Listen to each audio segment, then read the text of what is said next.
Junkin' Pool over here in Porterville. So I'm in the middle of a repair here.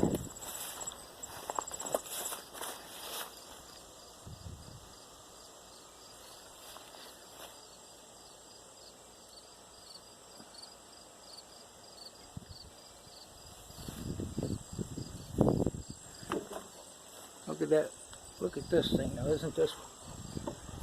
Actually, we caught that a little bit. I think I can pull that off, and that starter looks like a starter. It's actually emergency steer, I guess.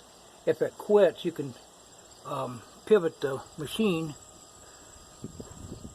to get it out of the road or something. I'm told that's what that's for, but you don't really use it unless you happen to break down in the road. And I got the fluid draining down there, and hopefully most of it's in the funnel and into the pan. So what I suspected was wrong. That thing's heavy. I can't turn it, but this has got these teeth here. Them are not the starter teeth.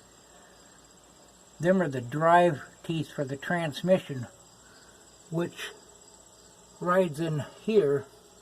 And these are supposed to have like fiber teeth all the way around here. And they're all gone. So that's what drives that pump. And the reason they make it fiber is so you don't tear up your crank or your transmission if it something seized up or whatever. But yeah, they're stripped right down to nothing. So I called the place and the other day, and they said they did have these. I wanted to make sure I actually needed it. And they were, he said $200 to $300. Can't get the other view. So that's a heavy beast. And they said somebody had it out before I got it. It had a little damage there. I didn't help it. I got to clean that up, make sure I might put a little sealer, but it isn't leaking when I put it back in.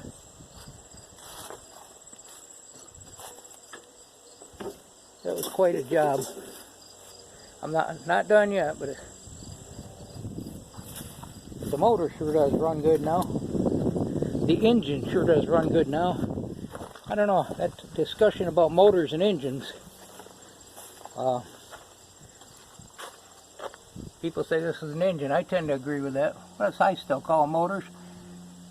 They don't call a motor home an engine home. Good. It wouldn't sound as good. And they don't call the magazine Engine Week. They call it Motor Week. So anyway, it's a motor or an engine. A lot of people say motors or the electric motors. They don't call that a motor. They call that a starter. Big greasy starter. So yeah, I pulled that off. This thing is heavy. I want to take it down and power wash it at the car wash, but last I knew they didn't want you doing engines because of all the grease on them. So I may as well pull it out of here. I got to rehook my chain different. I've actually got I was trying to get all the bolts out, and I thought I had a couple more left, and all of a sudden the motor, the engine spun, and it got out of whack a little bit. So I kind of tried to hold it. I was actually up on top of it, riding it almost. But anyway, what a project. This thing is heavy too. That's what the radiator goes around.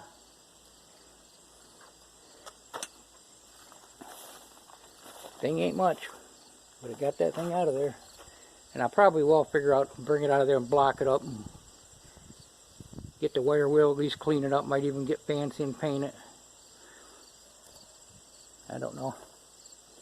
Yeah, Junkin' Pool over here in Porterville. Today's Saturday. I almost was going to see if I could get a cap for this. I had one, but it didn't fit. Old one. I got to get the numbers off it and see if I can track down a cap. A Ford International or Industrial engine. Got the VIN numbers. I haven't really tried to look them up or anything. It's always nice when it's got the tags on it like that, though. I'll get that running one of these days. Hopefully, I'm going to get this project done probably first. Get some parts. And Scrap Life 24/7. Here's a tire for you if you want to come and get it. I know you don't want to, but that's a Dodge Rim. As they say at the auctions, knee deep in tread.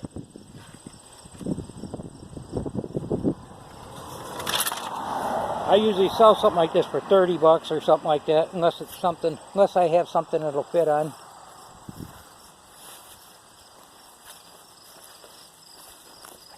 I don't know, Mr. Scrappy, I don't think I got any of them 17s here. Not that I know of.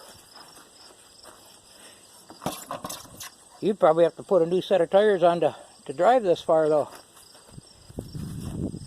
Not that mine are any good. I got a couple of them on there that are pretty weather checked. Yeah, it's Junkin' Pool over here in Porterville. Just got this motor out, went in, started sipping on the coffee, and I thought do a quick video and some of the parts for that other one. Show a little progress. I would have showed me working on it, but there might have been a little bit of cussing involved. It's kind of hard. A little loose oil there. But yeah, it's coming along. Get this part off. And what the book told me to do was, a lot of it was almost impossible. I mean, it was not feasible, and they forgot a few steps that I come across. They didn't tell me to unhook a couple linkages, which I noticed, and different stuff. This actually had gas or fuel oil. I figured that out. That's they didn't say nothing about this, but it threads right into the tank there.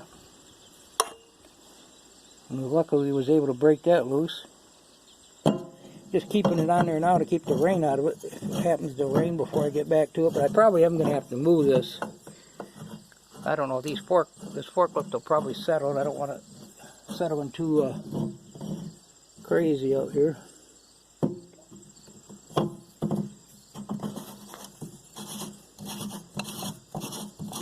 There's Junkin' Pool in Porterville. Just thought I'd do a quick weekend video. One of these days we'll be out smashing up cars. And oh, there's a, what is that, Cowboy Car Crusher. I've been watching his videos. He's crushing these cars up using one of these, and got a crusher and a nice setup going there. Pretty cool channel.